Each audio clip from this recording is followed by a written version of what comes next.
Hello physics students, as I'm trying to put together this video tutorial for you on motion maps, I've got a whiteboard created here and I'm going to do the best that I can to help explain this on this video here with what I have drawn on the board.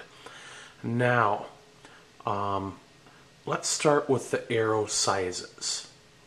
If you have a smaller arrow, as you can see in this case here, a smaller arrow generally means that you have a slower velocity. And I shouldn't say generally, it does mean that you have a slower velocity. So then if you have a larger arrow like the one that is beneath the two smaller arrows, that means that your velocity is indeed greater or larger. So the bigger the arrow, the greater the velocity. The smaller the arrow, the smaller the velocity. Okay, so that sums up the arrows themselves. Secondly, the direction. Now you're going to want to look specifically at like the big, long, bold line on your paper that you're working on. Now in this case here, what they always do in the problem is they're always going to indicate where X is at and what direction X is going in. Okay, generally for X, we show where the origin is at by denoting where X is at, and the problem will have it for you. And there will be a big long line with an arrow pointing you the direction. In this case here, X starts over on our left and it moves from left to right, indicating that the origin is where X is at. Okay, so then that means that wherever X is at, if we're going to the right of the origin, as we are right now, we are going away from the origin. As you saw, these arrows that are above here, and they move to the right. And I tried to make them all the same size. As I make them going to the right, I'm indicating that they are going away from the origin. Now these arrows at the bottom here, you are seeing are going back towards X. So as a result, they are going toward the origin. Now, size does matter, as we talked about, in terms of larger and smaller velocity. The larger it is, or the larger your velocity, the larger the arrow. The smaller the velocity, the smaller the arrow. Now you'll notice that in each case I tried to make my arrows the same size for going left, and then I roughly tried to do the same for the arrows going right. Anytime that you have arrows that are all the same size, that indicates to us that you have a constant velocity, which in this chapter, that is what we are talking about, is constant velocity.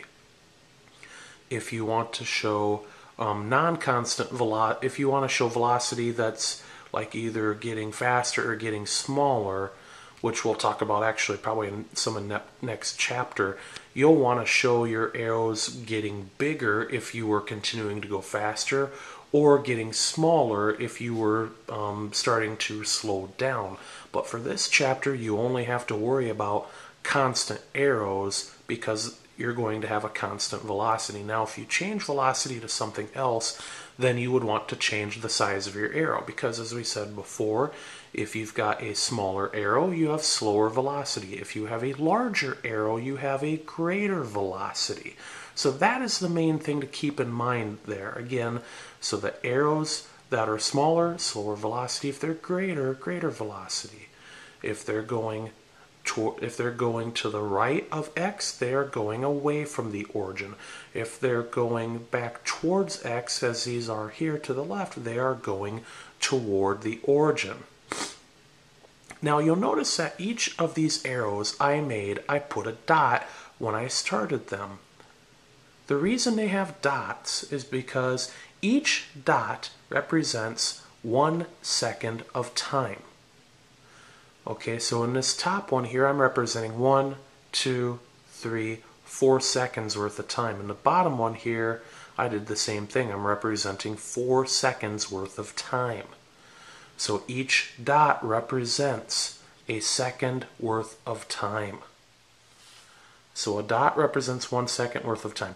Now, what if you just see a dot by itself? A dot by itself means the object is not moving. And here's how we can show that on an X versus T map. Give me one moment as I'm going to set this down and I'll draw it on here.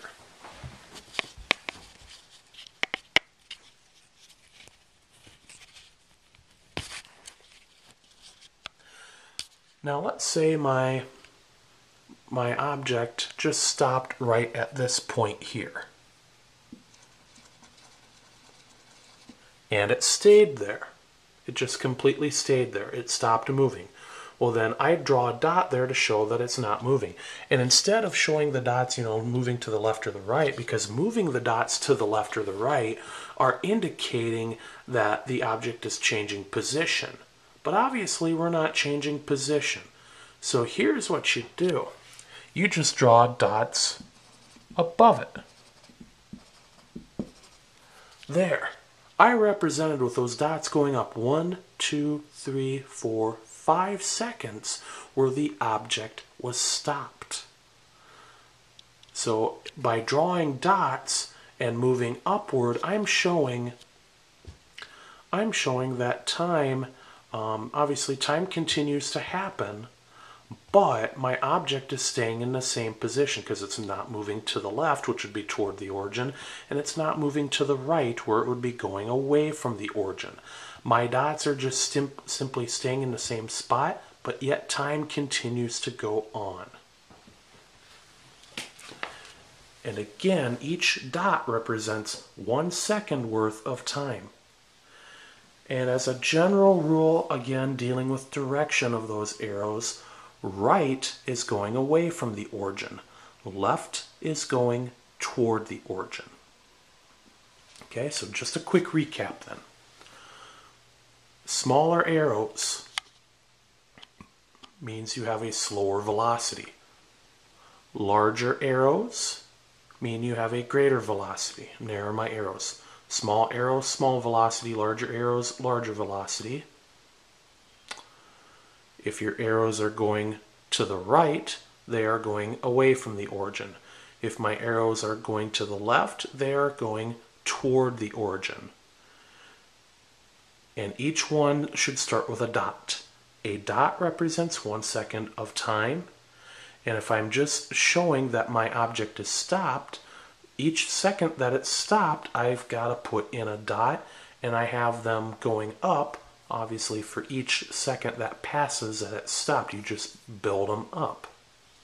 And then once the object starts moving again, you can either move it to the left or to the right, depending upon whether it's going toward the origin or away from the origin. And then again, the general rule for the direction: right away from the origin, left away toward the origin. Okay. Now, in concerns to the worksheet, I'll try to bring up my computer here the best I can. This is the motion map right now.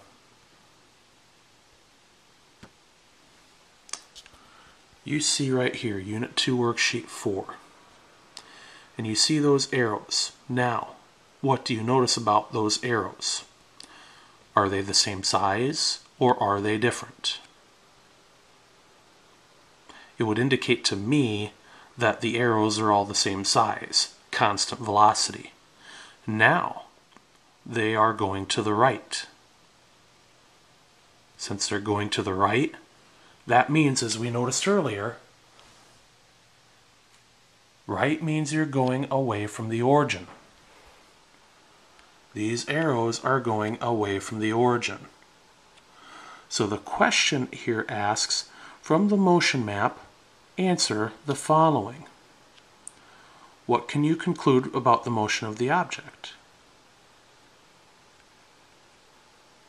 The arrows here are the same size, constant velocity, and they're moving to the right, which means that they are moving away from the origin. And then you can draw what it means here, it says draw a qualitative graphical representation of X versus T. And then the same thing for v versus t. So, well, let's bring up the graph a little more.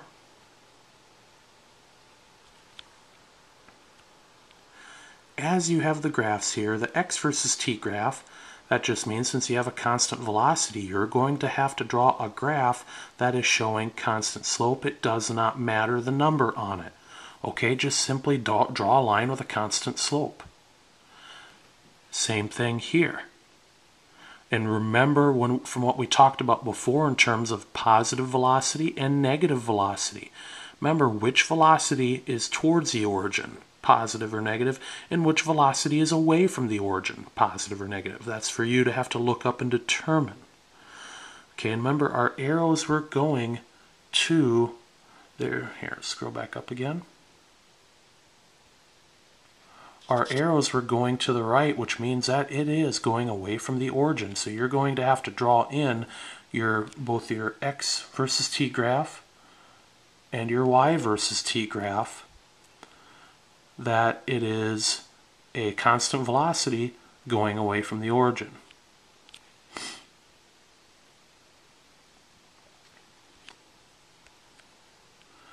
And then D, E, and F all deal with writing mathematical expressions. That D is dealing with x and t, E is dealing with v and t, and then describe what the area under the curve in figure 2 represents.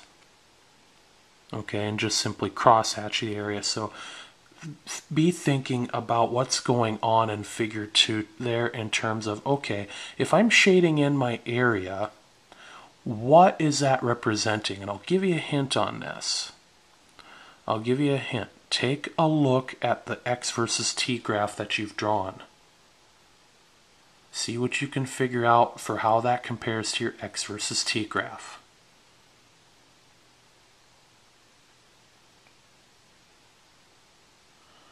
Now in number 2, I think they're just asking you here to draw your position versus time graph from the data below and then construct the graphs. And I believe they ask you to draw a motion map for the object, so I'll set you free to do those on that particular one. Worksheet 5, I believe, is the same kind of fashion where, except this time, now you're simply drawing the graphs on your own. They give you the proper graph, whether it's an x versus t graph, which would be position versus time. They may also give you a velocity versus time graph, which in a couple problems that they do. And you have to write a physical written description of what is happening in the situation. What is your object doing? And then draw the appropriate motion map. So taking a look at number 1, for example. Number 1, they give you a position versus time graph. Okay, now as you can see from the problem, the object starts away from the origin to begin with. It's starting away from 0. So then it starts away from the origin. It's got a straight sloped line, which means constant velocity. So it's going away from the origin. It starts away from the origin. It goes away from the origin with a constant velocity. It stops for a few seconds, and then it returns toward the origin with a greater velocity than it did in the beginning. As you can see, it's a greater sloped line. So then number 2, you would draw in a v versus t graph, which would show positive slope, it would show positive velocity, 0 velocity, and then it should show negative velocity.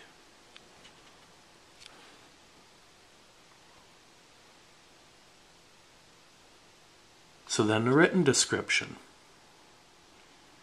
The written description is just what I worded there.